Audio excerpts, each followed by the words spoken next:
O avivamento que precisamos, por Charles Haddon Spurgeon. Somos abençoados quando nos aproximamos de Deus através da oração. Sentimos tristeza ao perceber que muitas igrejas demonstram tão pouca importância à oração coletiva. De que maneira receberemos alguma bênção se nos mostramos negligentes em pedi-la? Podemos aguardar um Pentecostes se jamais nos reunimos uns com os outros a fim de esperar no Senhor? Irmãos, nossas igrejas nunca serão melhores enquanto os crentes não estimarem intensamente a reunião de oração. Mas, estando reunidos para oração, de que maneira devemos orar? Tenhamos cuidado para não cair no formalismo, pois estaremos mortos imaginando que possuímos vida. Não duvidemos, motivados por incredulidade, ou estaremos orando em vão. Que tenhamos fé imensa para com ela apresentarmos a Deus grandes súplicas. Temos misturado o louvor e a oração como um precioso composto de especiarias adequado para ser oferecido sobre o altar de incenso por intermédio de Cristo nosso Senhor. Não poderíamos agora apresentar-lhe uma súplica especial de maior alcance?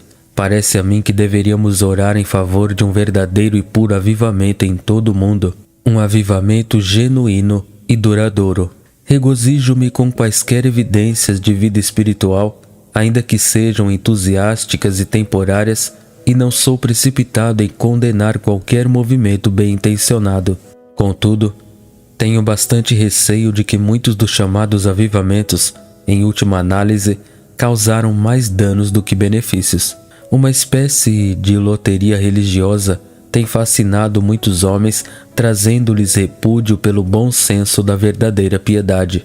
Não desejo menosprezar o ouro genuíno ao desmascarar as falsificações. Longe disso. Acima de tudo, desejamos que o Senhor envie-nos um verdadeiro e duradouro avivamento espiritual.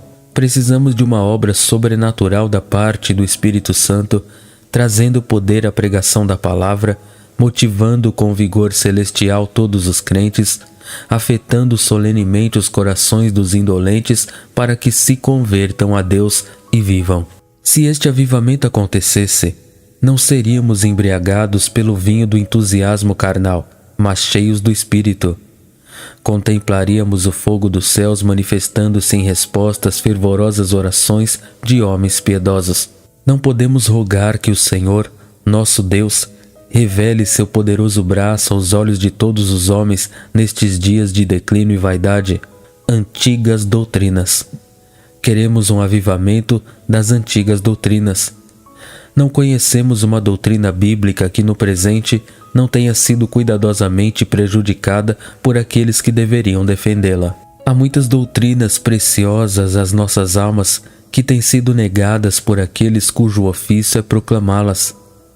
Para mim é evidente que necessitamos de um avivamento da antiga pregação do Evangelho, tal como a de Whitefield e de Wesley.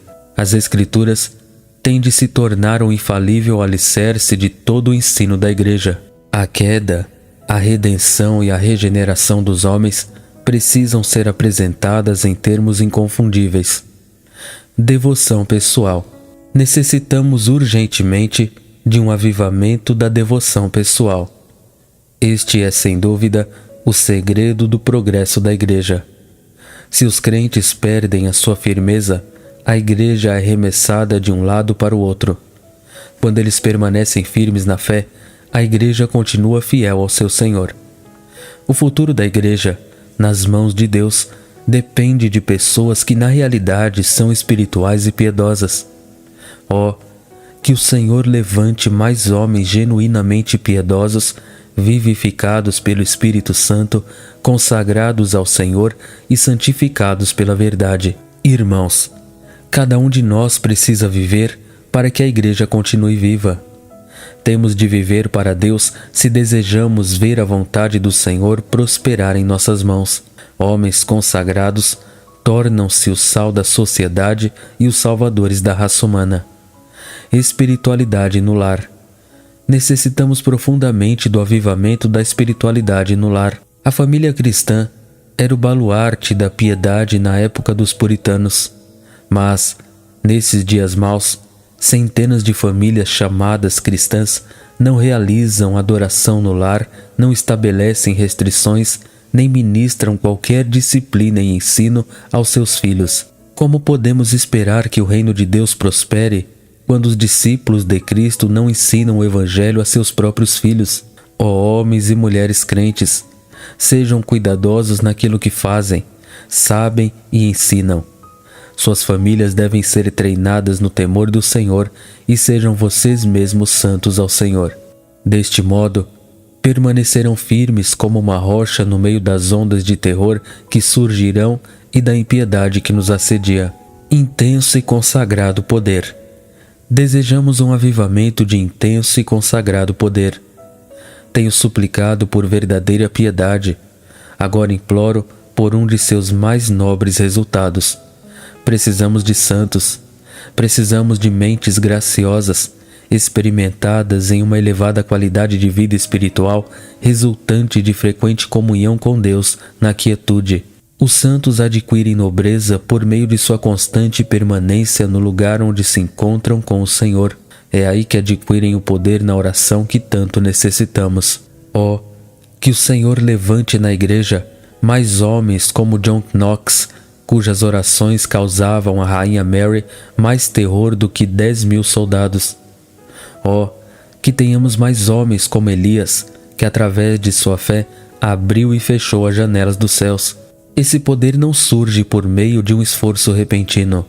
Resulta de uma vida devotada ao Deus de Israel. Se toda a nossa vida for pública, teremos uma existência insignificante, transitória e ineficaz. Entretanto, se mantivermos intensa comunhão com Deus em secreto, seremos poderosos em fazer o bem. Aquele que é um príncipe com Deus ocupará uma posição nobre entre os homens de acordo com a verdadeira avaliação de nobreza. Estejamos atentos para não sermos pessoas dependentes de outras. Nos esforcemos para descansar em nossa verdadeira confiança no Senhor Jesus. Que nenhum de nós caia numa situação de infeliz e medíocre dependência dos homens. Desejamos ter entre nós crentes firmes e resistentes, assim como as grandes mansões que permanecem de geração em geração como pontos de referência de nosso país. Não almejamos crentes semelhantes a casas de saibro, e sim a edifícios bem construídos, capazes de suportar todas as intempéries e desafiar o próprio tempo. Se na igreja tivermos um exército de homens inabaláveis, firmes, constantes e sempre abundantes na obra do Senhor, a glória da graça de Deus será claramente manifestada não somente neles mesmos, mas também naqueles que vivem ao seu redor. Que o Senhor nos envie um avivamento de poder consagrado e celestial. Pregue por intermédio de suas mãos, se você não pode pregar por meio de seus lábios. Quando os membros de nossas igrejas demonstrarem o fruto de verdadeira piedade, imediatamente encontraremos pessoas perguntando qual a árvore que produz esse fruto. A oração coletiva dos crentes é a primeira parte de um Pentecostes. A conversão dos pecadores a outra. Começa somente com uma reunião de oração, mas termina com um grande batismo de milhares de convertidos. Oh, que as orações dos crentes se tornem como imãs para os pecadores, e que o reunir-se de homens piedosos seja uma isca para atrair os homens a Cristo. Venham muitas pessoas a Jesus, porque veem outros correr em direção a Ele. Senhor, afastamos nosso olhar desses pobres e tolos procrastinadores e buscamos a Ti, rogando-Te que os abençoes com o Teu onisciente e gracioso Espírito. Senhor, converte-os e eles serão convertidos. Através de sua conversão, rogamos que um avivamento comece hoje mesmo. Que este avivamento se espalhe por todas as nossas casas e depois pela igreja, até que todos os crentes sejam inflamados pelo fogo que desce dos céus. Amém.